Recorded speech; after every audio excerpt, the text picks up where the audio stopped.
Q Review Print Speaking to the Blind, celebrating 40 years of audio newspaper production. Welcome to this week's edition of the Herald Scotland podcast, recorded at the Bishop Briggs Media Centre by our amazing volunteers. You can get in touch with us via Facebook, Twitter or Instagram using @CuneReview, that is @CuandReview.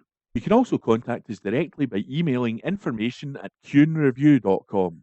That is INFORMATION@CuandReview.com, or by calling 0141 772 3976. That's 0141 772 3976.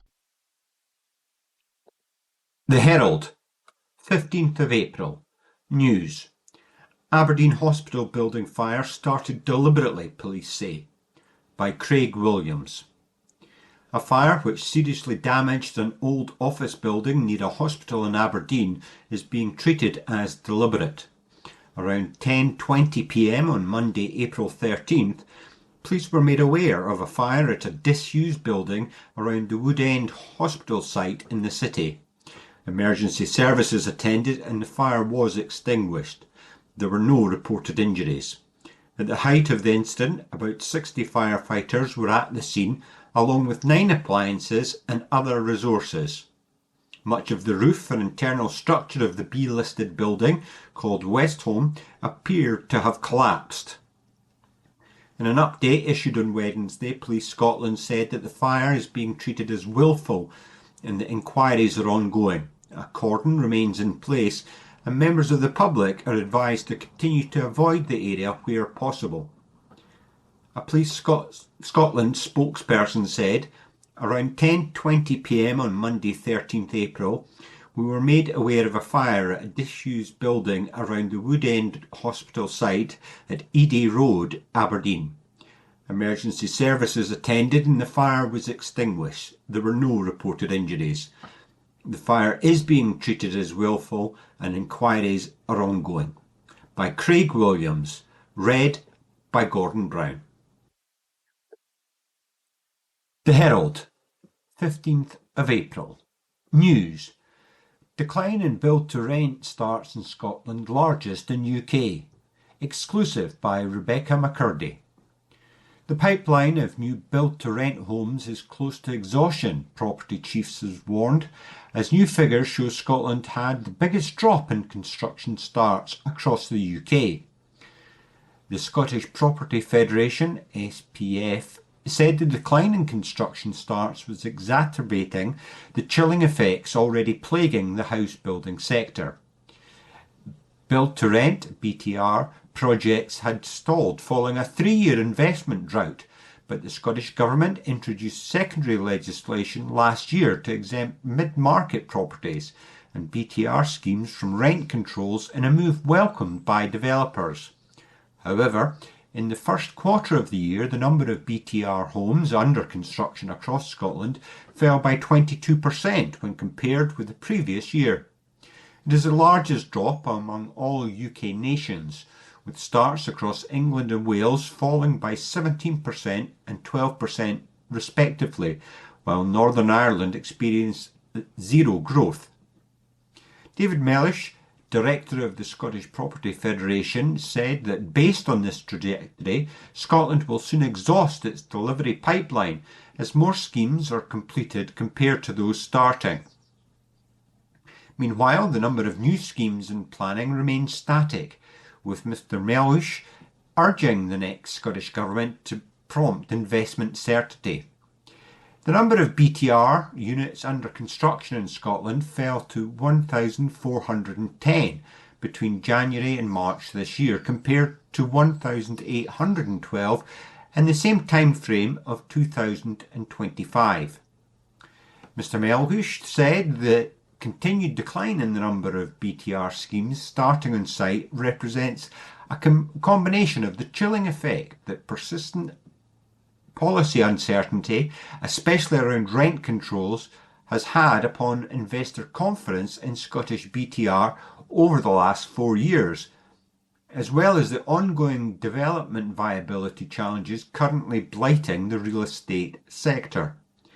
Given the continued pressure of construction costs, capacity, and overall investor sentiment, this challenge unfortunately isn't going to improve anytime soon for either private or publicly led housing development.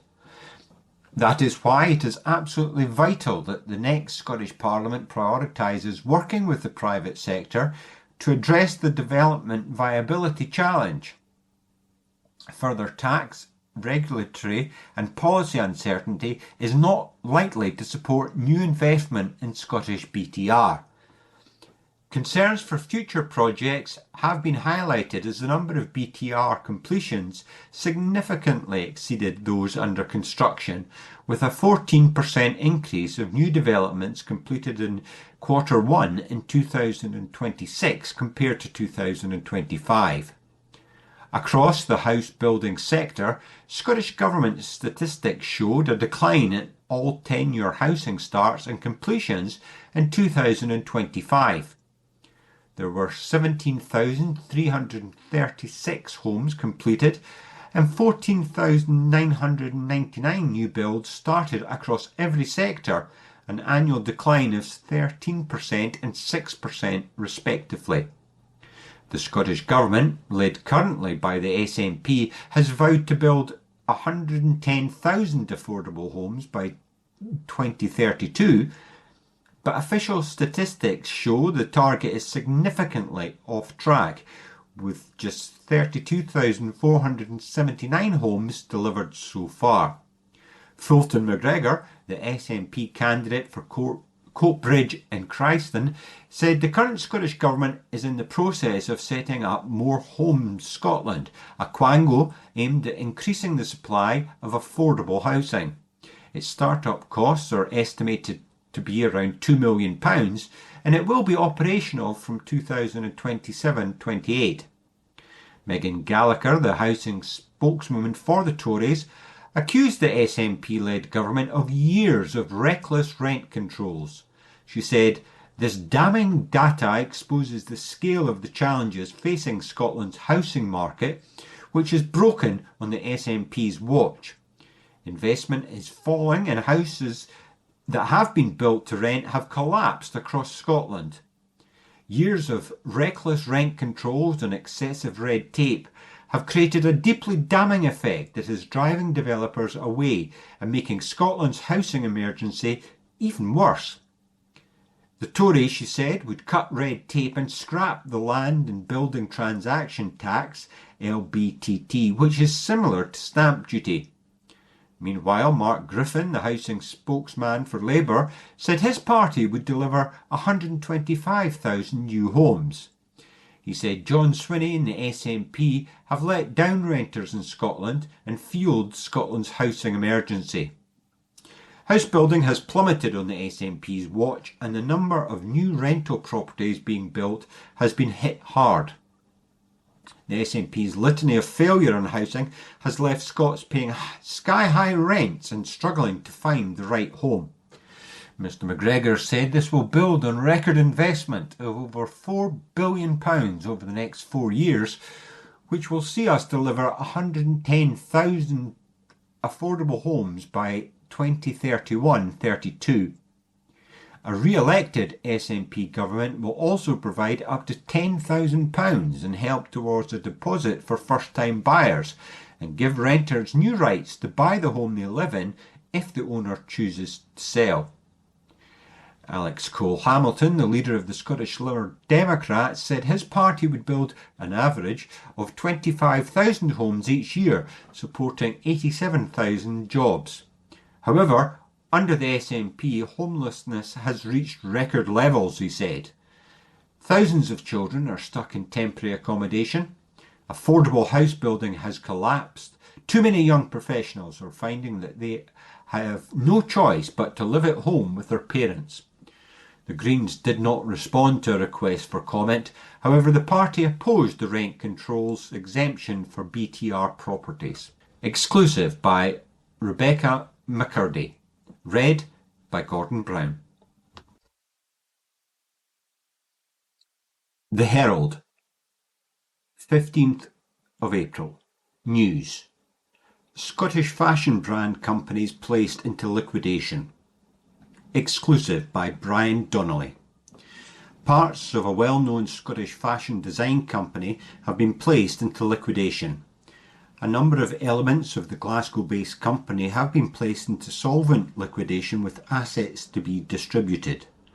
Public record documents, including at Companies House, show entities including Marble Fashion Designs Holdings Limited and Marble Fashion Designs UK Limited have been placed into liquidation.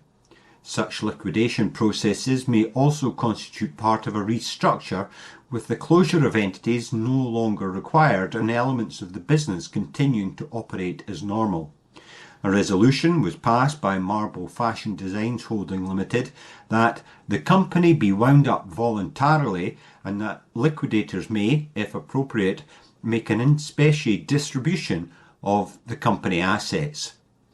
The company also agreed in a meeting chaired by Lynn Paul that Brian Milne and Ishbel McLennan, insolvency practitioners at the Quantuma Advisory, should be appointed joint liquidators.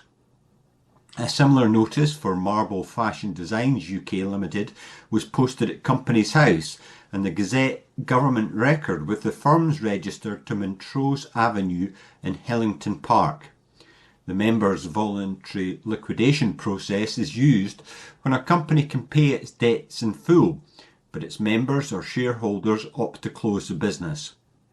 Scottish Government guidance shows that if you're a director of the company, you may choose members' voluntary liquidation.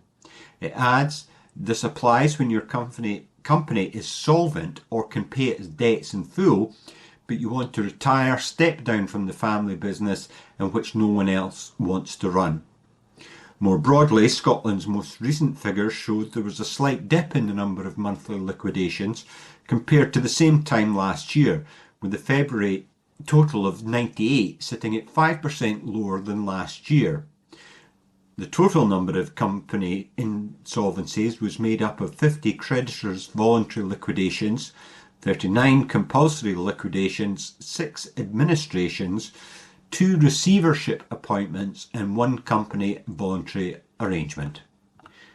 Exclusive by Brian Donnelly. Read by Gordon Brown. The Herald, 15th of April. News. Traffic congestion costing Glasgow bus passengers £24 million a year. By Nick Forbes. Traffic congestion is quietly costing Glasgow bus passengers £24 million a year, a study has found. Researchers at the University of Glasgow found delays on 5 key bus routes significantly stretched peak time journeys and made the service less reliable for people trying to access work, education, shopping and healthcare. It found the city's Pollokshaws Road is the worst pinch point for buses, with an estimated 375,577 passenger hours lost each year, valued at £7.45 million. Pollokshaws Road and Mary Hill Road were found to have the largest increases in travel times at peak periods, up to 40% longer in the afternoon compared with uncongested conditions. Meanwhile, afternoon services on the Great Western Road were found to be particularly vulnerable to delayed departures. Andrew Cullen, Regional Director for First Bus in Scotland, said, "This is about more than buses. It's about Glasgow's future prosperity. Congestion is quietly costing customers £24 million a year and holding back productivity." And this is just people using the bus in selected parts of the city, which shows that overall financial impact will be much higher. Every minute we save for passengers is a minute they can spend working, learning, shopping or enjoying the city. It can also help to attract more people to think of using the bus. The report concludes measures such as dedicated bus lanes, bus gates and travel signal priority are proven from other cities to deliver substantial improvements. Aberdeen's bus network has seen punctuality improve by up to 12% and journey times cut by 17% since the introduction of bus gates in 2023. The study found a similar level of time savings in Glasgow would be worth about £3 million annually.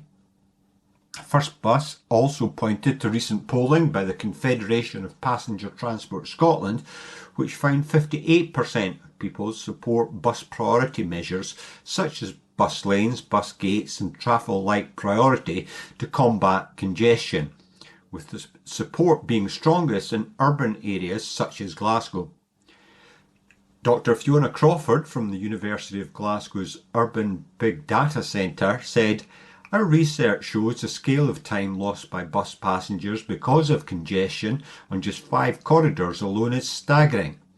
Losing over 130 years of passenger time is just not inconvenience, it's a measurable drain on the city. Tackling these delays is not just a transport policy issue, it's an economic strategy for the city." First Bus said a collaborative approach between bus operators, local authorities and transport organisations has been shown to unlock the potential of cities like Glasgow. Mr Cullen said, "We've already seen positive steps from Glasgow City Council, including improved traffic light sequencing. We are now calling on the Council, Transport Scotland and business leaders to go further in our shared vision for a more prosperous Glasgow and build on our partnership working to improve bus journeys across the city. By going together to unlock these routes, we can jointly unlock economic growth, cleaner air and a more connected city. Carrying thousands of people every day to jobs, schools, healthcare and leisure, buses are part of the heartbeat of Glasgow. By tackling congestion effectively and collectively, Glasgow can give its people back time, reduce employer costs and unlock millions in economic gains."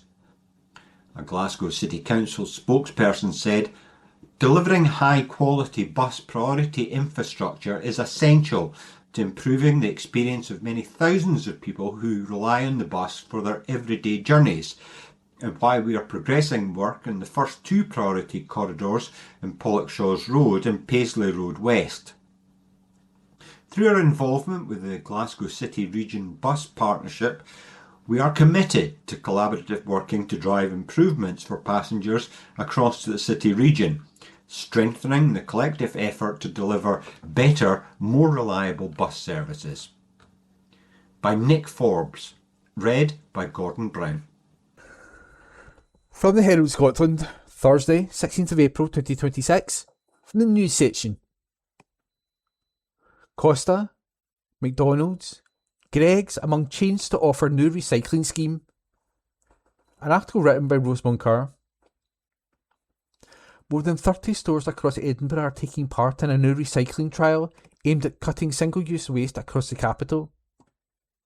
The programme, called Take It Back, is a collaboration between Caffè Nero, Costa Coffee, Greggs, McDonald's and the City of Edinburgh Council.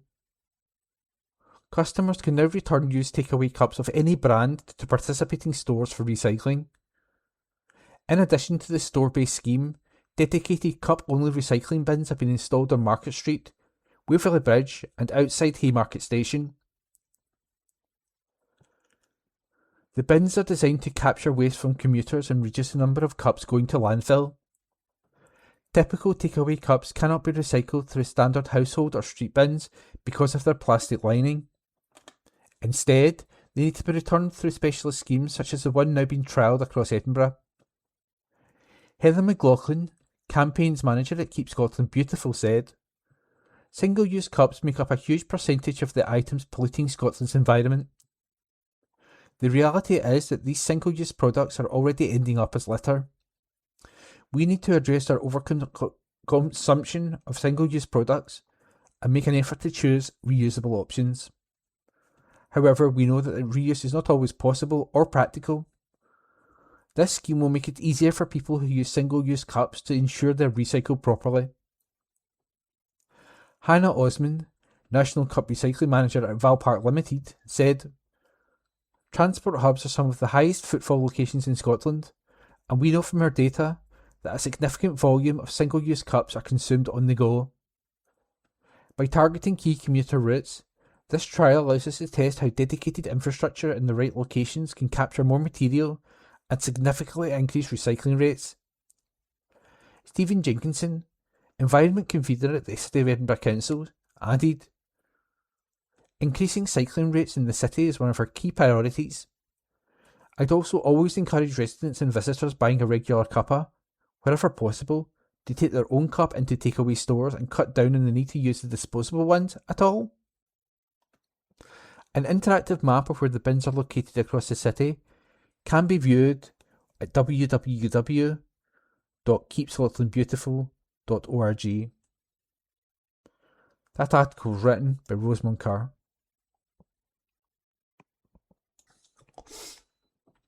From the Herald Scotland, Thursday the 16th of April 2026. From the news section. Storm-ravaged Inverness Church receives grant to make urgent repairs. Report by Craig Williams. A landmark city church is to receive funding to repair damage caused by Storm Flores. Emergency repairs are needed at the Free North Church in Inverness, located by the River Ness and Bridge Crossing.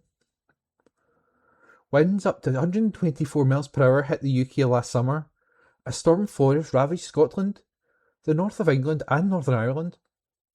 It brought down Free North Church's weather vane and caused over £100,000 worth of damage to the much-loved community building.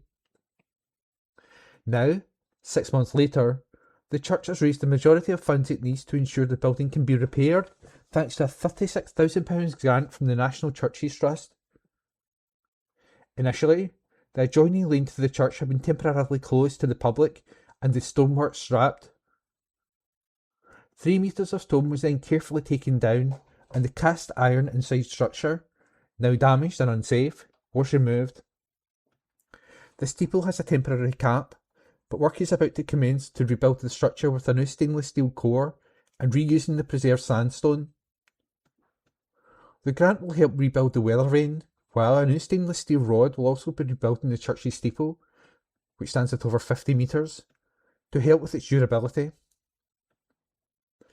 The repair work will not only improve the look of the building, but will also enable the church to continue the many community groups it runs in the building, including a warm space run during the winter, and weekly groups supporting recovery from addictions. The Gothic-style building dates back to 1893 and is one of the last heritage buildings in the city still being used for its original ecclesiastical purpose. Only a few years ago, in 2023, the church made urgent repairs, again with the help of a grant from the National Trustees Trust, as its gutters and downpipes could not cope with the rainwater. It was causing disruption in the southwest tower and the nave. The front of the church, facing the river, was also facing serious erosion, with the exposed sandstone crumbling. The cost for the work was just shy of £240,000. Claire Walker, Chief Executive of the National Churches Trust, said, "The National Churches Trust is excited to be able to support the Free North Church of Inverness once more to enable them to carry out urgent repairs to their building following the devastating storm damage. Not only will this protect this important heritage, but it will help to keep the church building open and serving local people. Whether seeking a quiet reflection, access to community services, or a place to worship, the National Churches Trust helps hundreds of churches each year and, with the support of local people, keeps them thriving today and tomorrow." The minister at the Free North, Reverend Angus McRae, said, "A grant from the National Churches Trust helps us to conserve an important part of our city heritage and frees us to looking after people and to share hope and compassion with the people of Inverness." The Free North is a welcoming community. We are excited to meet many people looking for a community and searching for the deeper meaning and purpose of life. Our church community is committed to serving the city from the city centre, offering social and spiritual support and connecting people to each other and to the life of God. Our building is a fantastic resource for the city and community, particularly to bring people together. It is in demand for weddings, youth and community events, and for performances by choirs or live music. This article was written by Craig Williams and read by Ian McKenna. From the Herald Scotland, Friday, the 17th of April 2026. From the sports section, exclusive. Jim Leishman on how Gordon Brown got him into politics, an exclusive written by Stephen McGowan, sports writer at large. The message from Alex Rowley, former leader of Fife Council, was short on detail and long on intrigue. A call was coming in from Gordon and, with it, an offer. Jim Leishman's phone rang on a Tuesday night in April 2012, beginning a conversation with the Right Honourable Member for Kirkcaldy and Cowdenbeath, reminiscent of an old episode of Yesminster. I pick up and this deep voice says to me, "Hi Jim, it's Gordon here." I says, "Gordon who?" So he says, "It's Gordon, Raith Rovers." And at that point I was ready to put the phone down, eh? It might have been all those announcements on the 10 o'clock news at the height of the global banking crisis, or the valedictory speech before leaving number 10 with his young family in tow in May 2010. Either way, the voice finally registered, and Big Jim cottoned on to who Gordon, Raith Rovers, actually was.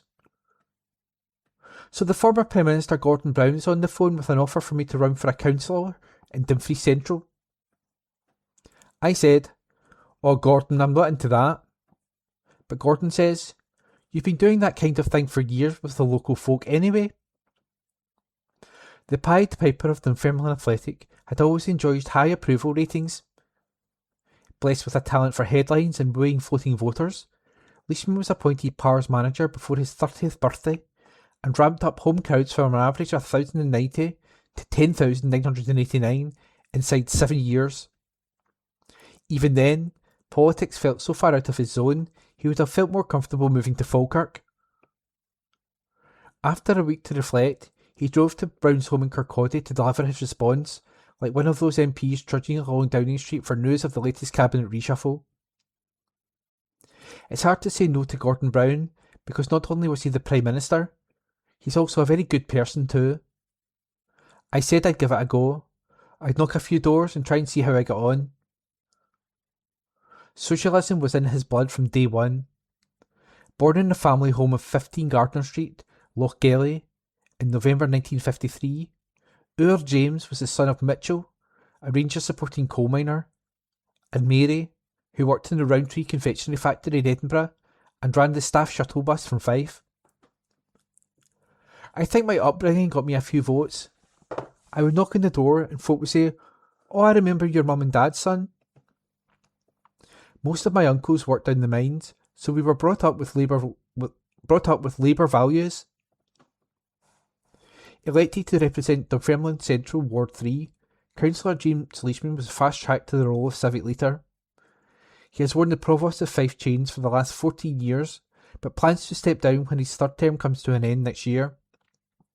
At the age of 72, it's time to scale back his commitments and dedicate more time to both his own family and his second family at Dunfermline, the club he agreed to serve as chairman last year. "I've made up my mind," he insists, acknowledging that being the Provost of Fife has been a privilege and, from time to time, a pest. Last year, he was forced to apologise after a few curtain twitchers shared images online of his car parked on the edge of a kerb in the town's Robertson Street, in breach of the council's pavement parking ban. Nipping into the local chippy for a fish and supper, Leishman stopped to speak to a couple of locals about football on the way back to the car. It was bad parking, nothing more. Next thing I know, I get a message saying I'm all over social media. I don't mind being public property, because people have been a great support to me all through my career.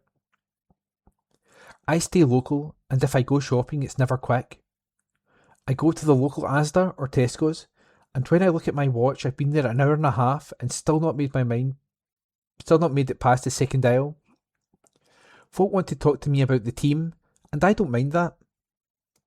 I try to help and talk to people locally as much as I can, because they are part of my life. I try to do my bit for the community. After 15 years as Scotland's longest serving civic head, he plans to take a little more care of himself now. Cursed by a sweet tooth, He has already shifted a few pounds in preparation for a knee operation. The sacrifices made along the way have been substantial. I was too heavy and I'm eating less rubbish. When I go out now, I drink Guinness Zero. While he's fine with denying himself, he finds it hard to say no to those in most need at a time when public finances are being squeezed and the situation in the Strait of Hormuz impacts on fuel prices. There's less central funding than there used to be. It's difficult for the area committees. They are decent people trying their best, and I've tried to do my bit as well. One of my biggest regrets was that my mother wasn't around to see me becoming provost, or my late wife, Mary. Mary Leishman died of cancer at the age of 53 on the 30th anniversary of the couple's wedding in Kelty Church. It was a difficult period when we lost her, because at the start everybody was around about me. But then, over time, they start to get on with their own life. My son Jamie and daughter Kate were brilliant. They still are. But things got quiet for a while, and that's fine. In a surprising admission for an extrovert known as a life and soul, he adds, "I'm quite content, believe it or not, in my own space." He has had relationships since his wife's passing, but none as enduring as his love affair with his boyhood football club. He pitched up at East End Park as a full-time player on £80 a week on June the 2nd, 1971, and in August 1974, a collision with Jim Jeffries of Hearts in a League Cup game broke his leg in 3 places. He was just 20. Appointed manager in 1983, Dunfermline were ranked 34th out of 38 teams in the Scottish League. The yo-yo years were in full swing. Leishman was just 29 and split his time between coaching and working full-time as a civil servant in Cowdenbeath Job Centre. Home crowds hovered around 1,000 a game, and over 7 years he's transformed the club's fortunes. In my first 5 years I won 3 promotions. We knocked Rangers out of the Scottish Cup. We beat Celtic in the league. In his prime he was Fife's answer to Billy Graham. Before the Celtic game, he watched a documentary on Martin Luther King and utilised a messianic team talk to tell his players that he, too, had a dream. Drawing Rangers in the 4th round of the Scottish Cup, he was leafing through the Bible in the bath and happened upon the story of David and Goliath. ITV's Saint and Greavesy turned up to watch him deliver his message to the players, in verse, like a modern-day William McGonagall. The Bard of Lochgelly legend was born when his side eliminated Graham Souness's star-studded Rangers team before a crowd of over 19,000. I played up to all that Bard of Fife poetry stuff because it worked for me. It was Jack and Rory half the time, but people loved it. As he holds court in the boardroom of East End Park, the memories, like the laughter, flow. His late wife used to tread the boards for the Celtic Amateur Operatic. When they needed a male star for a production of Guys and Dolls, the shy and retiring Leishman stepped, reluctantly, into the spotlight. The cover of his book pictures him in a Stetson, cowboy boots, pistol in his right hand and a huge Cuban cigar in his left, while leaning against the goalposts at East End Park. As you do. By 1986, EastEnders was the biggest show on television, and Dunfermline had the idea of recording a club song to the show's theme tune. The BBC duly invited him to Birmingham to sing live in Pebble Mill at 1. The EastEnders actress Anna Wing and Paul Collier are watching from the audience, and the floor manager counts us down with his fingers. 5, 4, 3. He got to 3 and Stevie Morrison farted loudly. I was climbing over bodies to get him. The mood darkens when it reflects on the day it all went, horribly, inexplicably wrong. On Thursday, July 16th, 1990, Chairman Mel Rennie invited him to a meeting with 3 of the club directors, where he was offered the good news of an offer to become an executive director, overseeing public relations, marketing and the commercial department. While the co-manager arrangement with Ian Munro had been uncomfortable from the start, he was 36 and too young for a move upstairs. A high street march protesting against his treatment drew 4,000 people, and was headlined by the late Stuart Adamson, a founding member of the Dunfermline punk band The Skids, and, by then, a global rock star as the frontman of Big Country.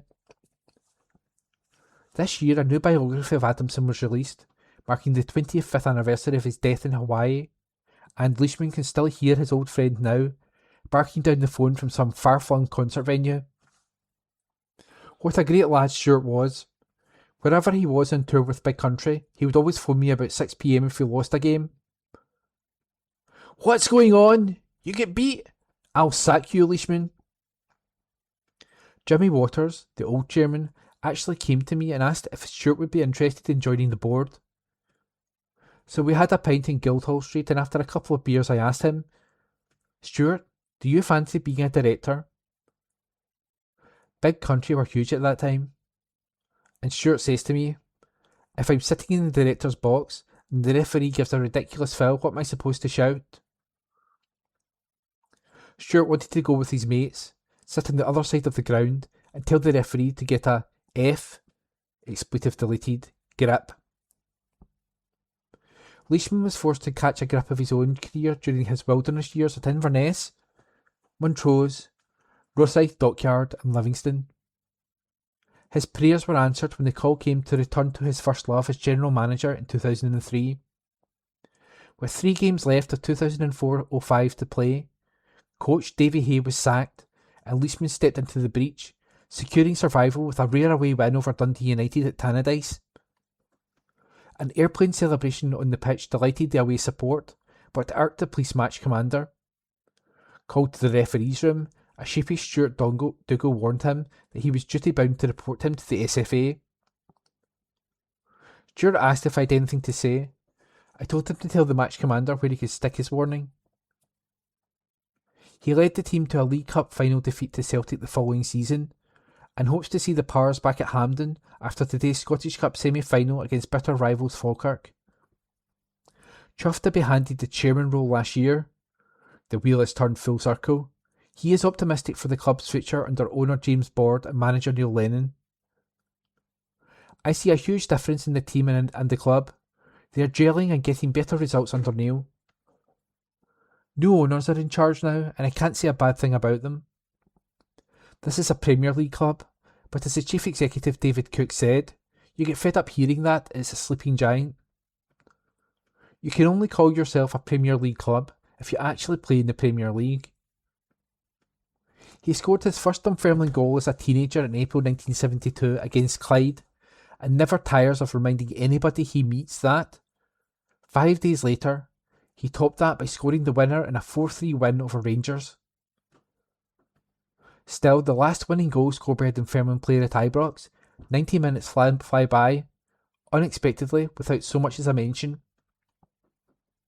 When time comes to move towards the exit, he turns the key in the lock of the club shop, leans in and whispers in conspiratorial tunes, "Remember now, the goal was in the 81st minute and I beat Peter McCloy." That article was an exclusive written by Stephen McGowan and read by Ian McKenna. From the Herald Scotland, Friday the 17th of April 2026, from the news section, exclusive. Charles Rennie Mackintosh designed buildings in Glasgow sold. An exclusive written by Craig Williams. Category A listed buildings in Glasgow designed by celebrated architect Charles Rennie Mackintosh have been sold. The Mackintosh Halls, located off Maryhill Road in the north of the city, were marketed for sale in February by chartered surveyor David Allison and Company with a guide price of £350,000. The firm described the sale as a truly unique opportunity to acquire a Rennie Mackintosh design building. It noted various alternative uses for the block of 3 buildings at 15/17 Shakespeare Street, subject to planning consent, flagging as examples residential, offices, nursery, gym, etc. The sale included a former hall of worship and an adjoining former janitor's house, both designed by Mackintosh and Grade A listed, alongside a red sandstone former church building which is Grade B listed. The hall and janitor's house contain a number of unique Macintosh features, including stained glass, carved doors, wall panelling and fireplaces. The sale followed the union of the Rockhill, Kelvinside and Maryhill congregations in 2022. On Thursday, Maryhill Rockhill Parish Church of Scotland confirmed on social media that the process of the sale of the Macintosh halls had been completed. The post read, "We can announce that we have handed over the possession of the building to Home Church Scotland and we wish them every blessing. As you all know, they're a very special set of buildings. And we want to take a moment to give thanks that we, as the Church of Scotland, have had the privilege of worshipping in, serving from, and keeping and looking after them as part of the rich and wonderful heritage of Glasgow. The keys were handed over on Thursday, 16 April 2026. We are so grateful to all of those who have supported us in our mission to serve the community from these spaces. There will be mixed feelings about this, a sense of loss, the challenge of change, and the hope of a new start. All these feelings and more we share as a community. We give thanks for all of those who have used the buildings, for the lives changed, for the hope offered, for the grace found. We give thanks for every key holder, every property convener, every church officer and steward of the space. We give thanks for the elders of Westbourne Parish Church, who saw the need to plant a church in this part of Glasgow just over 125 years ago. We give thanks for the amazing work of the recovery groups, the incredible legacy of the 69th Boys Brigade, the joy of the big buzz and youth work still fresh in the memory of the ministry of my father, and all those who gathered here before and after. Our hope as we set out to transfer the ownership of the buildings was to ensure that they were used by the community and for the community, and we believe that the outcome is as good as we could have hoped for, with the buildings remaining in use as a church and continuing to be used for their intended purpose. We are also pleased to welcome a new church into our community to serve and to work alongside. We have enjoyed working in partnership with all the local churches for as long as any of us can remember, and would hope that this relationship is just as positive. The Charles Rennie Macintosh Hall and Janitor's House were completed in 1899. The red sandstone adjoining the church was designed by Neil Campbell, Duff, and completed in 1905. These buildings are linked by a red sandstone, Gothic-designed archway.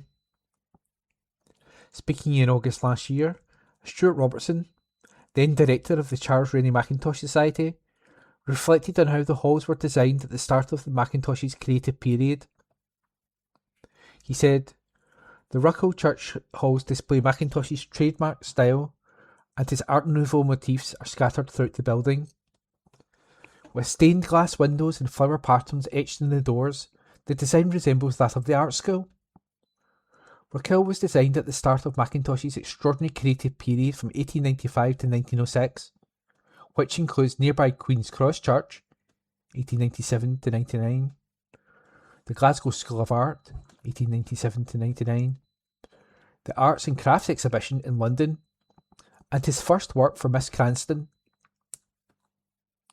The buildings of Charles Rennie Macintosh form a major component in the nation's cultural heritage and are celebrated internationally. In 2025, a former school designed by Macintosh was sold off by Glasgow City Council to the Bishops' Conference of Scotland to be used as a public museum of Scottish Catholic archives, housing artworks and artefacts. The Martyrs School is located on Parson Street in Townhead, on the same street where Macintosh was born in 1868. It was designed by Macintosh for the School Board of Glasgow when he was an assistant at Honeyman and Keppie architectural firm. That article was an exclusive written by Craig Williams. From the Herald Scotland, Sunday the 19th of April 2026, from the news section. Ex-Scots Labour leader Kezia Dugdale appointed chairwoman of Stonewall. A report by Donald Erskine. Former Scottish Labour leader Kezia Dugdale has been appointed as the new chairwoman of human rights charity Stonewall. The LGBTQ+ charity campaigns supports and advocates for the community in the UK and beyond, and has a mission statement to work until every LGBTQ plus person is living free from discrimination, prejudice and inequality. Dugdale, who is currently chairwoman of Shelter in Scotland, said she was thrilled and honoured to secure the post, which she will take up in September. The former Lothian MSP led the Scottish Labour Party from August 2017 to August 2019. In a statement, Dugdale said, "I am thrilled and honoured to be joining Stonewall at such a critical turning point in its story. Stonewall has been central to delivering so many rights that I have the privilege to enjoy. Yet there's nothing inevitable about progress. There are too many stories, both here and across the globe, of rights being rolled back and progress reversed for us to rest easy. That's why I'm choosing to volunteer my time as chair to support the brilliant and inspiring leadership of Simon Blake and his wider team. Stonewall is fit for the future, ready to navigate these turbulent times, influence policy and create more safe and inclusive places for our community to feel safe and thrive in.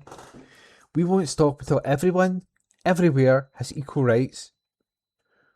She is currently the Associate Director of the Centre for Public Policy and previously worked as Director of the John Smith Centre.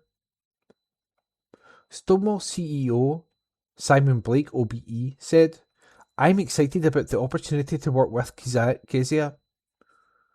She has a deep commitment to public service and a long history of advocating for the LGBTQ plus equality. Her skills and experience across academia, politics and welfare will be an asset to Stonewall as we deliver our purpose to create a safe and equal world for LGBTQ plus people to live, work and thrive." Outgoing chair Isla Holdham will vacate the position with the charity after becoming chair in August 2025. That article was written by Donald Erskine and recorded by Ian McKenna. From the Herald Scotland, Sunday the 19th of April 2026, from the sports section. Instant analyses.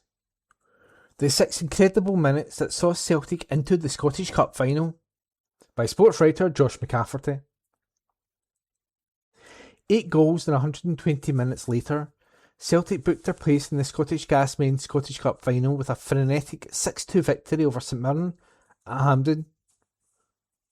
Dyson Maeda, Anthony Ralston, Kelechi Iheanacho, Luke McGowan and Benjamin Nigren all got onto the score sheet for Martin O'Neill's men, who needed extra time to survive the fright caused by Michael Mandaron's second half brace, which took the tie to extra time. Celtic will face none other than Neil Lennon's Dunfermline Athletic in the Showpiece final on May 23rd. Here are the key talking points from the National Stadium. Mullen helps Maeda end 99-day drought. Backsides were really in seats when Maeda charged down St Mirren goalkeeper Ryan Mullen to open the scoring inside the opening minute. Miguel Freckleton played a simple pass back to the 24-year-old, who was instantly hassled by the restless Maeda. For Mullen, it was a nightmare come true. He spent several years in Celtic's academy without making a senior appearance, departing for Clyde in 2022. A spell at Greenock Morton followed before he joined St Mirren in last summer. Brought on at Parkhead last Saturday after Shamil George pulled up injured, this was his first start for the Paisley side since July 2025. To make matters worse, Mullen then fell to the turf in 12 minutes. He had to be replaced by 17-year-old debutant stopper Grant Tamosevicius. Much of the focus will lie on Mullen's cataclysmic afternoon, though credit must go to Celtic on how they started the match. O'Neill's men came out of the box flying and played with an urgency which has been lacking on several occasions this term. They dominated St Mirren and deserved to be ahead in the game's infancy. Incredibly, it was Maeda's first goal since January the 10th. The ending of a 99-day drought that eased Celtic's early nerves, O'Neill could not have asked for much more of his striker in the early stages. Despite 2 wins in their last 2 matches ahead of this afternoon's affair, considerable focus was on Celtic's performance at Hampden. The team has struggled to churn out a complete 90-minute display all season long, regardless of the manager. Recent victories over Dundee and St Mirren each entailed several instances of uncertainty, and there were more than a few here. Viljami Sinisalo made a fine save to deny Liam Donnelly's header in the first half, and had two hesitant moments, akin to Mullen, on the ball in his own area. For the most part, this Celtic performance matched their recent standards. Inconsistent. Another false start. Maeda's goal was their third inside the opening 15 minutes in their last three outings, and Ralston's strike made it the first time since January that they had scored twice in the first half of a match. But at the beginning of the second 45, they showed that characteristic uncertainty which has plagued the whole campaign. Declan Jong hung up a fine cross from Mandron, and the imposing striker noted a fine header back across goal to half the deficit. It looked as though Celtic were going to hold out, but Mandron popped up again. The number 9 latched onto Jake Young's flick on and slammed past Sinisalo to level proceedings in stoppage time.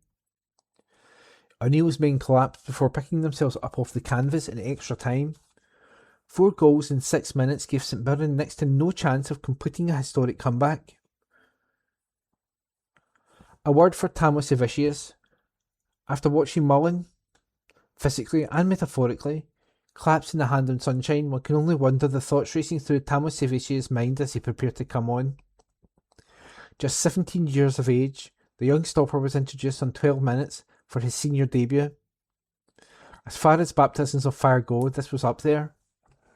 Words of encouragement came from his peers, coach Jamie Langfield, and the entire St Mirren end as the number 35 took to the field. To not just have the courage to come on, but also perform in the manner he did, Tamos Evicius deserves optimum credit. He palmed away Maeda's effort shortly after his introduction, and of the 3 goalkeepers on the Hampden pitch, was the best with the ball at his feet. A bright future lies ahead for the youngster, who could not do much to prevent any of Celtic's 4 extra time goals. 4 goals in 6 minutes and a place in the cup final secured. As they did at the start of the match, Celtic flew out of the traps in extra time. Iheanacho nodded home from a vintage James Forrest cross to make it 3-2, before McCowan's smart left-footed finish restored Celtic's 2-goal advantage seconds later. Iheanacho, brought on in place of Yang on 83 minutes, then bagged his brace-making goal, firing past Tamos Evicius, with Negrin making it 20 for the season prior to the end of the first period of extra time, with a slide rule finish. Blank and Yumi have missed what was a smattering of goals at the perfect time. Celtic played with an unforeseen and equally unpredictable vigour. St Mirren stood no chance. Whatever O'Neill said in the huddle before extra time worked a treat. What does this win mean for Celtic? A lot. It drains the risk of only a second trophyless season in 16 years. Much of the focus in the week leading up to this semi-final remained on the Scottish Premiership title race, but in-house, Celtic recognised the opportunity at hand. For most clubs, cup finals are rare. Celtic play them just about every season. They have lost their last 2, so the showpiece event against Leinster-Fairmont on May 23rd is by no means a proverbial gimme. Not only has today's victory secured a berth in the season's last act, but it has also given O'Neill the opportunity to go out on a trophy-winning high. The Northern Irishman lifting the Scottish Cup at a sun-blessed Mount Florida next month will be a utopian end to his 39 days in football management. But there is still a title up for grabs. After the hapless 2-0 defeat to Dundee United at Tannadice 4 weeks ago, the objective was plain: win 9 games and win the double. Celtic are, somehow, a third of the way there. As written by Josh McCafferty and read by Ian McKenna.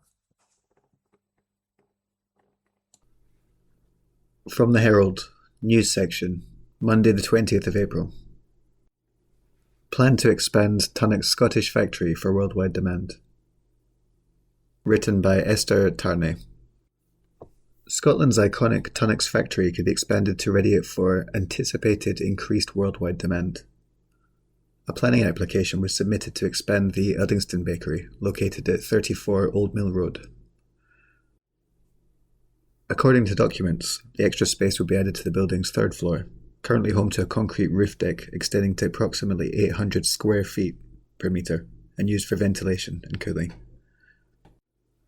Documents explained that this plant would be removed, and the site extended upwards, enclosing the space with a new roof and walls. This new area would be used as an independent packaging store, completed with windows. From the outside, the facade would remain blank to avoid overlooking the residents' properties on Bells Hill Road. The application stated it would provide supply resilience and future-proof the present factory to accommodate the anticipated increased worldwide demand for Tunnock's products. It continued to say that there are currently 534 staff members on site, and this plan, which is accepted, would not increase this number, but it will help secure the existing jobs through more efficiency in handling and great availability of packaging. The factory, which produces legendary sweet treats such as tea cakes, snowballs, caramel logs, and caramel wafers, has been based at the South Lanarkshire town since 1960, having been established in 1890. Applicant Bill Goh of Thomas Tunnock Limited also added, "There will be no change in the number of goods vehicle movements per day. Indeed, these may reduce as packaging deliveries can be larger and fewer in number given the improved storage capacity proposed." Glasgow City Council planning bosses are considering the application, and a decision is expected in due course. Written by Esther Tarnay and read by Billy Gordon. From the Herald, Sunday, 19th of April 2026, Sports section. The Murray era is over and we'll never see anything like it again. By Susan Eaglestaff, sports writer. 2 decades after Andy and Jimmy Murray broke onto the scene and changed the Scottish sporting landscape forever, the Murray era is now over. This week, Jimmy Murray announced his retirement from professional tennis, following his younger brother Andy into the chapter of life called former tennis player. That Murray has called it a day isn't unexpected. His last competitive appearance was at the US Open 8 months ago, and having recently turned 40, hanging up his racket has been on the cards for some time. Murray has not had quite the send-off that his younger sibling Andy received upon his retirement from tennis in 2024. And indeed, Jamie has probably not had quite the credit he deserves for a truly remarkable career by dint of being only the second best tennis player in his family. But while Jimmy Murray may not have attracted the same plaudits as Andy for his success, due to the fact it came in doubles rather than singles, it should never be forgotten just how significant a part Jimmy played in changing Scottish sport and British tennis forever. Having been one of the world's very best junior tennis players, he reached the final of the prestigious Under-12 Orange Bowl tournament, and as a 13-year-old was ranked second in the world for his age. Murray was tipped to reach the very top of his sport. A move towards doubles proved ultimately to be a masterful decision, with Murray becoming the first in the family to win a Wimbledon title, the mixed doubles alongside Jelenka Janovic in 2007, which was the first of multiple Grand Slam titles. Over the coming years, Murray added another Wimbledon mixed doubles title to his collection, as well as 3 US Open mixed doubles titles, an Australian and US Open men's doubles titles. He became men's doubles world champion and won 34 professional titles in total. There is, in my mind anyway, little doubt as to his most significant achievement, and that was the part he played in helping GB the Davis Cup victory in 2015. With Britain having not won the event for 79 years, the Murray brothers propelled GB to victory, with the pair winning 3 doubles rubbers on their way to the final against Belgium, where they won their doubles tie once again, which alongside Andy's 2 singles victories was enough to secure a British victory and make history. For 2 men from the small Scottish town of Dunblane to practically single-handedly defeat the rest of the tennis world is nothing short of miraculous. It will, I am certain, never happen again. That Murray became such a success looked unlikely in the early days, despite having a precocious talent even more so than Andy. A disastrous move to a lawn tennis association run school in Cambridge nearly ended Murray's career before it had even begun, and saw Murray take a break from the sport in his mid-teens.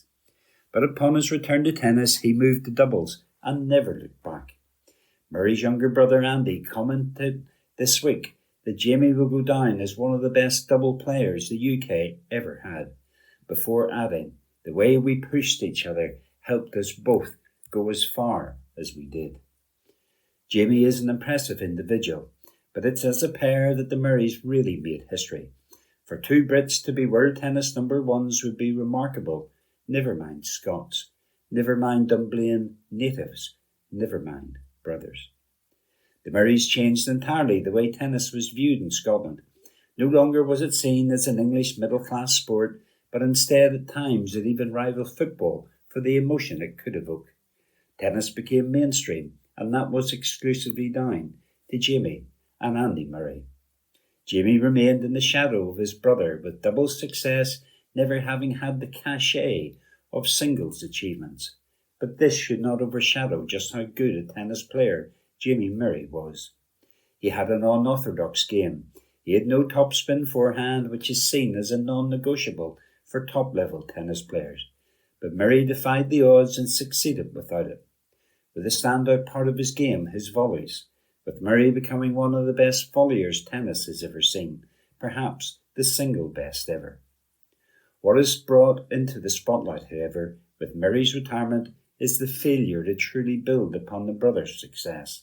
Their achievements should have left a significant legacy, but as their mother Judy has repeatedly bemoaned, it's hard to argue that their success has not been fully capitalised on. Despite the pair having been at the very top of their sports for 2 decades, there's still a dearth of indoor tennis facilities in Scotland, and there's no group of young Scottish talent stepping into the shoes of the Murrays now they've ended their careers. It would of course be foolishly optimistic to hope that Scotland could produce another set of Murray brothers. So exceptional are they that they have not just generational talents, the pair are likely a one-off. But for there to have been such a fall-off after the Murrays is a clear opportunity missed. With the retirement of first Andy and now Jamie, tennis will fall out of the headlines and return to a sport in which Scotland spectates rather than participates. It's unforgivable that both Murrays have now ended their careers without the sport ensuring their legacy was secured. This week, however, is not the time to bemoan the lack of a Murray legacy, but rather celebrate a tennis player that as one half of the Murray brothers achieved a level of success that at the turn of the century not only seemed unlikely, but downright impossible. But Jamie Murray, alongside Andy, did achieve the impossible. They showed that two boys from a small Scottish town could reach the top of the world in a sport in which Scotland has little pedigree. And there's no amount of words that can do justice to the remarkable, unprecedented, and likely unrepeatable Murray era. That article was by Susan Eaglestaff. From the Herald, Sunday, 19th of April, 2026. Sports section. Ice hockey's greatest rivalry set for Scottish ice. Exclusive by Susan Eaglestaff, sports writer. It may not have quite the intensity of Celtic versus Rangers, but a USA versus Canada ice hockey match isn't far behind. Of all the national rivalries, America versus Canada on ice is one of the most intensive, yet it's something that Scots have had to observe from afar, until now that is. Over the coming week, with the opening match on Wednesday at Murrayfield Ice Arena, the USA will take on Canada in a trio of ice hockey games in the Scottish capital, with both teams consisting of NHL alumni, many of whom have won some of the most prestigious trophies in the sport. These exhibition games are the highest level of USA-Canada matchup that's ever come to British shores, and claims the American founder of the Scotland Ice Hockey Cup, Ryan Ball, the series is going to be groundbreaking. I run a similar event to this in Australia, and I've been talking to some of the players, and we wondered how we could expand this to somewhere else in the world, Ball explains. And Scotland was an easy answer. I'm a Newcastle fan and travel to Newcastle often, so I regularly come to Scotland. It's a beautiful country, so I thought some of the NHL alumni and players would appreciate a similar trip. The players who have signed up have definitely exceeded my expectations. In terms of quality, there's definitely some bigger names than I originally anticipated, which is fantastic. Included in the lineups are players who have competed at the very highest level of ice hockey. For USA, there will be Mike Nubble, who made over 1,000 NHL appearances and won the Stanley Cup, which is awarded to the NHL's playoff champions and is one of the least coveted prizes in ice hockey. Bobby Ryan, who has played over 850 NHL games and has an Olympic silver medal in his collection, while in the Canadian side there's Milan Lucic, who's also played for over 1,000 NHL games and won the Stanley Cup, and Mike Green, who's almost 900 NHL appearances. The obvious question is just how did Bal manage to persuade such calibre of players to come to Scotland, which isn't exactly renowned for its ice hockey scene. It was surprisingly easy though, says Bal, to sign up both the American and Canadian natives. Pretty much every single one of the players said visiting Scotland and playing some golf in Scotland is on their bucket list, reveals Bal. So it was an easy sell. While ice hockey may not be a mainstream sport in Scotland, it has a dedicated and passionate fan base, many of whom follow the top Scottish club sides, Glasgow Clan, Fife Flyers and Dundee Stars. And while Bal is unsurprisingly keen to have this country's existing ice hockey fans along to Murrayfield Ice Rink to watch one or more of the upcoming matches, he's equally desperate to engage a new audience with the sport, and particularly the next generation of ice hockey players and fans, hence the reason there's a kids' clinic running prior to the final match on Sunday. We always estimated that about 50% of our ticket sales will come from ice hockey diehards, and then the harder part is to attract new hockey fans, he says. That's why I've been working hard on, because the big goal is to keep growing the game, and to do that you have to find people who don't know what hockey is. We're offering a free youth hockey clinic, which is very special to me because it's a way of getting the next generation of players involved, Bal says. For the next generation to see some of the best players who have played the game in their backyard is something that doesn't happen very often, and hopefully we can get a spike in the number of players in Scotland. I always tell people you have to watch an ice hockey game in real life to get an appreciation for how quick it is, how big the guys are, and how fast everything moves, because the television slows it all down a bit. I think everyone who watches ice hockey live will completely fall in love with it. Playing on Scottish ice will be a new experience for many of the American Canadian players, but there's also a contingent who are already based in Scotland, including one of the headliners, Lucic, who signed for Fife Flyers in December of last year. Having already had a taste of ice hockey in Scotland, Lucic admits he's relishing the opportunity to play some international hockey now his club season has come to an end. Scotland is a lovely place to live, and the people are great, so me and my family are really enjoying it, says the Canadian native. The USA-Canada rivalry has always been really big, so these upcoming matches are going to be a lot of fun, and it'll be nice to get some guys that I used to play with.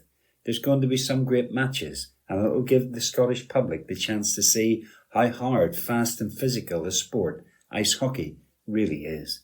And I think Canada is going to win. The US has been beating us too often recently, so we're due one. That article was by Susan Eaglestaff. From Herald, Scotland, 18th of April 2026, from the STEM section of the business section. Scots get behind alternative to Elon Musk's Starlink. Article by Scott Wright. A Scottish angel investment network has backed a UK company developing land and sea-based alternatives to Elon Musk's Starlink satellite internet service. Tricapital Angels has led a £1.2 million funding round to accelerate the growth of jet connectivity, which is delivering ultra-reliable, infrastructure-independent 5G connectivity to some of the hardest-to-reach locations in the world. Its technology is described as an alternative to satellite networks such as Starlink, bringing secure, high-bandwidth communications to offshore, coastal and ultra-remote sites anywhere on the planet. The backing from Tri Capital, which invested alongside private investors and the FSE Group, will enable Jet Connectivity to rapidly scale its operations this year, including the rollout of fixed and buoy-mounted 5G platforms in areas such as the North Sea and the Highlands, to meet growing demand for its secure sovereign 5G network systems, particularly across national security and resilience applications. The company recently secured several high-profile contracts with public sector and national significant organisations. Murray Martin, Chief Executive at Tri-Capital Angels, said, "Jet Connectivity exemplifies the kind of ambitious, technically brilliant company that this country excels at producing. They combine deep technical expertise with a strong commercial focus, creating solutions that extend 5G access to areas where conventional networks cannot reach.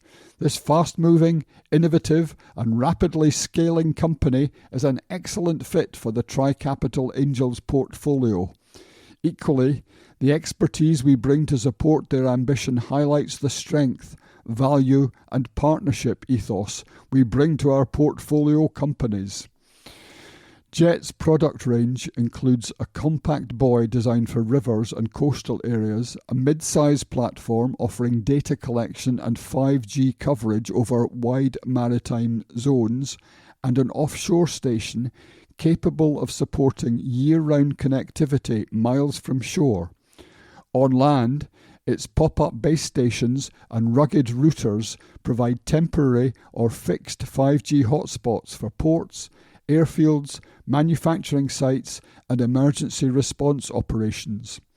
James Thomas, Chief Executive of Jet Connectivity, said, "This investment marks a pivotal moment in our journey. With the support of Tri-Capital Angels and FSE, we are now positioned to meet the rapidly evolving requirements of organisations operating in complex and infrastructure-constrained environments. Our sovereign 5G networks are designed to provide the ultimate in secure, high-speed connectivity for those operating in the most challenging environments. This funding allows us to scale at the pace required to support critical national security initiatives." And that article was written by Scott Wright. This is from the Herald Scotland of Tuesday the 21st of April from the news section. Grantown-on-Spey big cat sighting sparks alarm among townsfolk. This article is by Jodie Harrison. People living in a Highland town have been alarmed by sightings of a big cat the size of a puma prowling on the outskirts, it has been reported. Residents in Grantown-on-Spey, near the Cairngorms National Park, took to social media to share their experiences after the alarm was raised by a man who claimed to have spotted the animal crossing a road. Park Board member John Kirk said he saw the jet black animal crossing the road near a petrol station. Mr. Kirk told the Strathspey Herald, "It was on Friday night. My wife and I had just come into Grantown at 9:45 p.m. and a very large black cat crossed the road at the old filling station. It's the second time I've seen such an animal in the area, and I've also seen a similar beast at night in Boat of Garton. When we came up to the cemetery and the old fuel station, a big cat crossed the road in front of us." He added, "I posted on Facebook and I was surprised by the number of people who had also seen it recently around the outskirts of the town." When quizzed about the size of the beast in his Facebook post, he said the animal was about puma size. The SSPCA said that although it had received no official reports, it urged people to stay away from wild felines. The Cairngorms has had consistent big cat sightings, including reports of wildcats, lynx and pumas. Last year, Scotland was gripped by a big cat scare after 4 lynx were let loose in the Cairngorms. The animals were trapped, though one died. All thought to have been bred in captivity.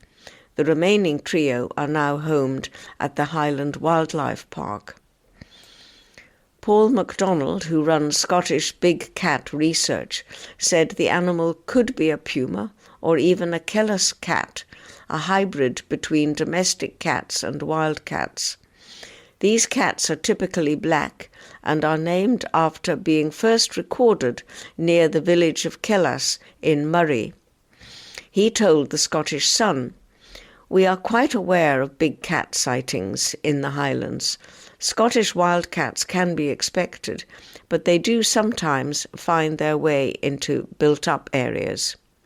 While we don't deal with Kellis cats, we do come across them, as people often misidentify them as big cats like a puma. They can be quite similar to a wildcat.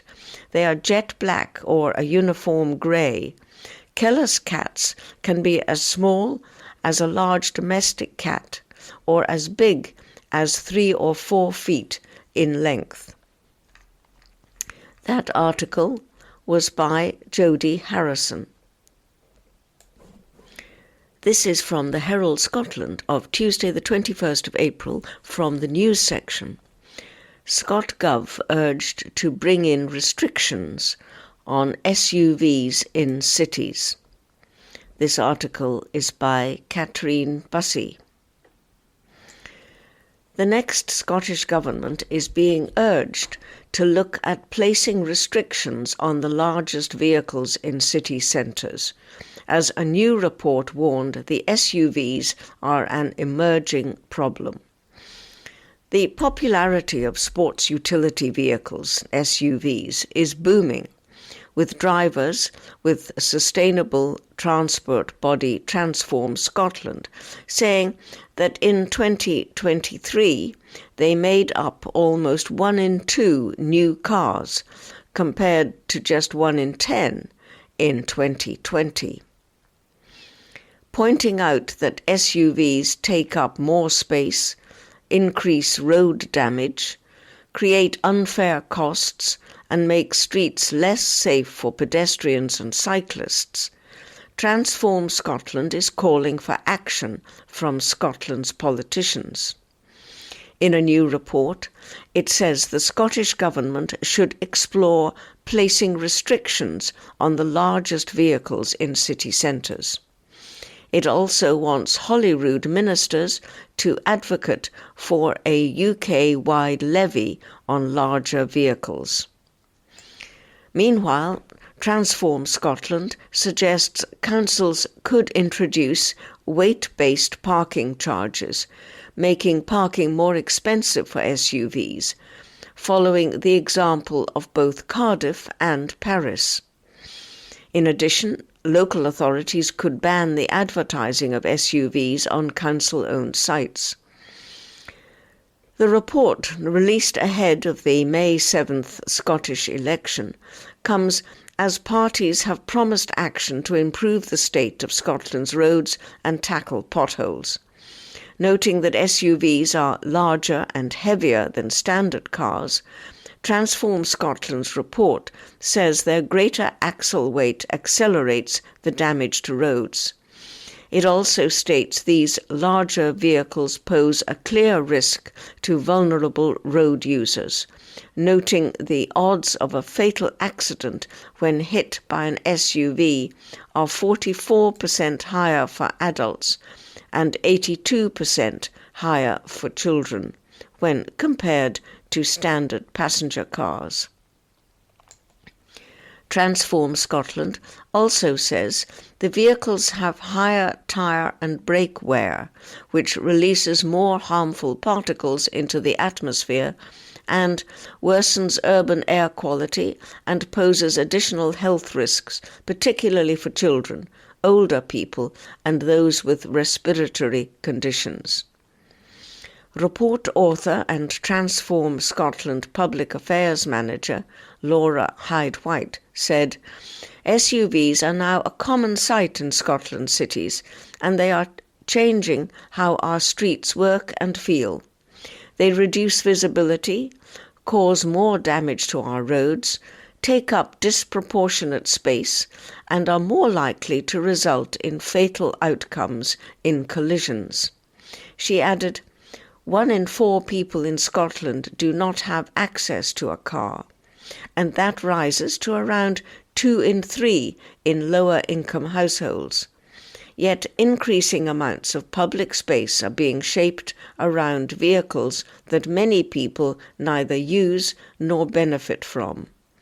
If we want safer, more livable cities, we need to design them for people rather than cars. That article was by Catherine Bussey. This is from the Herald Scotland of Wednesday the 22nd of April from the opinion section. A mountain of manifestos. Here's what really matters. This article is by Callum Steele and read by Karen. Scotland's political parties have now published their manifestos. Here, Herald columnist Callum Steele takes a tour through their contents. They are out, no fewer than 570 pages, representing the cumulative offering from Scotland's political parties to the electorate, have finally been published. Fair play to them at least managing to do so this time around before the postal voting slips began to land in letterboxes and maintaining the pretence that manifestos have any bearing on how folk vote anyway. How could they? Let's be honest, most of us won't bother to read them and will take any analysis from someone else's summary of what they claim to offer. Not only that, we will form our opinion based on our perception of the biases of that commentator, either a stooge, lackey or apparatchik, and of course, as will be the case in Scotland for as long as the constitutional question remains, whether the analysis is being provided by a Nat or a Ewan. A smattering of die-hard activists will proclaim their own manifesto like it came from the Mount itself, but folk like that are best treated with a healthy suspicion, as critical thinking tends not to be something they are blessed with. You can tell that Reform are new to this manifesto caper, as theirs runs to a mere 34 pages, and almost half of them are filled with glossy pictures to pad the thing out. The Greens, by comparison, have crammed theirs into 168 pages. Lest you think them serious, nearly 40% of them contain doodles and drawings to try to distract you from the actual words. A drawing of a brain sits beside the chapter on mental health, a bus for the one on transport. Clearly not having a clue about the economy, that section has a drawing of a bloke in an apron holding a plate and a cup. No, I don't get it either. It wouldn't be the Greens, of course, without some trans pitch and a claim that waiting lists for gender-affirming care run to 200 years is as hilarious as it is preposterous. But for all that, the cherry on the cake is the full page dedicated to a drawing of a uterus, indicating that they at least have some concept of what a woman is. How that will land with the woo-woo element of their base, we will just have to wonder. The other parties go big on smiling photos of their leaders, with Malcolm Offord and Alex Cole-Hamilton in a league of their own in the sartorial stakes. Russell Findlay has dispensed with a tie for the most part in what is obviously a deliberate man-of-the-people presentation that must make old-school Tories cringe. They could probably live with the open collar if the trousers at least had an iron run over them, but clearly he rates his appearance as highly as his party's chances. Anna Sarwar, on the other hand, goes full-on Mr. Ben, with his multiple uniform changes in the Labour offering, from hospital scrubs to lab coats, hard hats to to high vis. There is hardly a job he's not cosplayed. But he has to hope that the snap of him sitting on a dumper truck is not an unfortunate metaphor for how the electorate will treat his party on May the 7th. Very obviously, what other parties write in their manifestos matters even less in this election than others. They know they aren't going to win and go through the whole rigmarole largely because they feel they have to.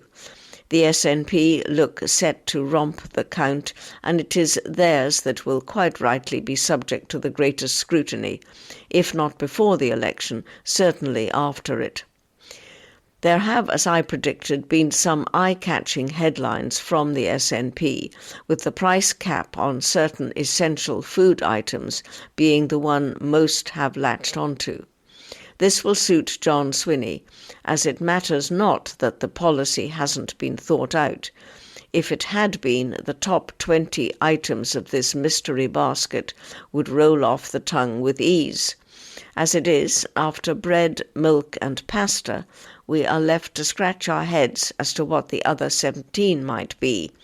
And if it stretches to the full 50 suggested, I reckon a bottle of decent Bordeaux could well make the cut.